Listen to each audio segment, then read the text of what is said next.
गलत। शादी कभी रात में नहीं करानी चाहिए। रात्रि में कहते हैं आसुरी वेला है। कौन सी वेला है? जोर से बताओ।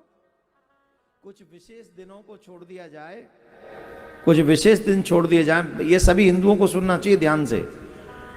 आप देख लो, जब से रात्रियों में शादी होती है तब से जिन उन घरों में ज्यादा काहे कलेश रहता है, अनुभव करो।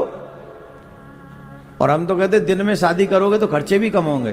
ध्यान से सुने, बहुत सावधानी से। जो चाहते हैं कि हमारे बच्चों के परिवारों में शांति सुख समृद्धि बनी रहे, उन्हें अपने बच्चों का विवाह दिन में करना चाहिए और गौधूली वेला में भामर डलवानी चाहिए। फेरे बहुत महत्वपूर्ण है। बाकी के फंक्शन कुछ भी करते रहो, कभी भी होते रहे, पर फेरे गौधूली वेला में पड़ जाएं, फिर देखो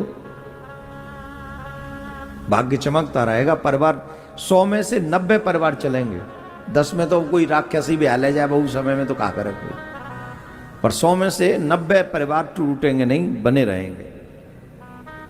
दिन में विवाह हम लोगों के यहाँ होते, क्योंकि सारे देविक पूजा जो होती है वो दिन में होती है।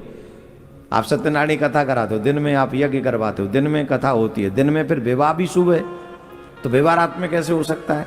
नामकरण भी तुम्हारे होते हैं दिन में, रात्रि में नामकरण होता है। विवाह क्यों हुए?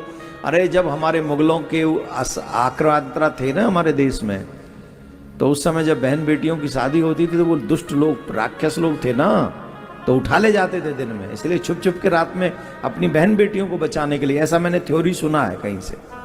हालांकि वैदिक रीति मानेंगे तो दिन में ही विवाह होना चाहिए, लेकिन ये भी बात सुनी कि रात्रि में विवाह शुरू कहां से हुए? तो उन दुष्टों के कारण हुए कि हमारी बहन बेटियों को वो ले जाते थे। इसलिए सबने कहा कि छुप छुप के रात में विवाह कर दिया करो, और हमने वो प्रथा ही बना ली। अभी तक चल ही रहा है वही सिस्टम। तो आप सबसे निवेदन है, बच्चों के विवाह दिन में करिए, आनंद के साथ में उनका सुख जीवन। और नशेड़ियों को मत बुलाइए, चाहे वो कितने भी रिश्ते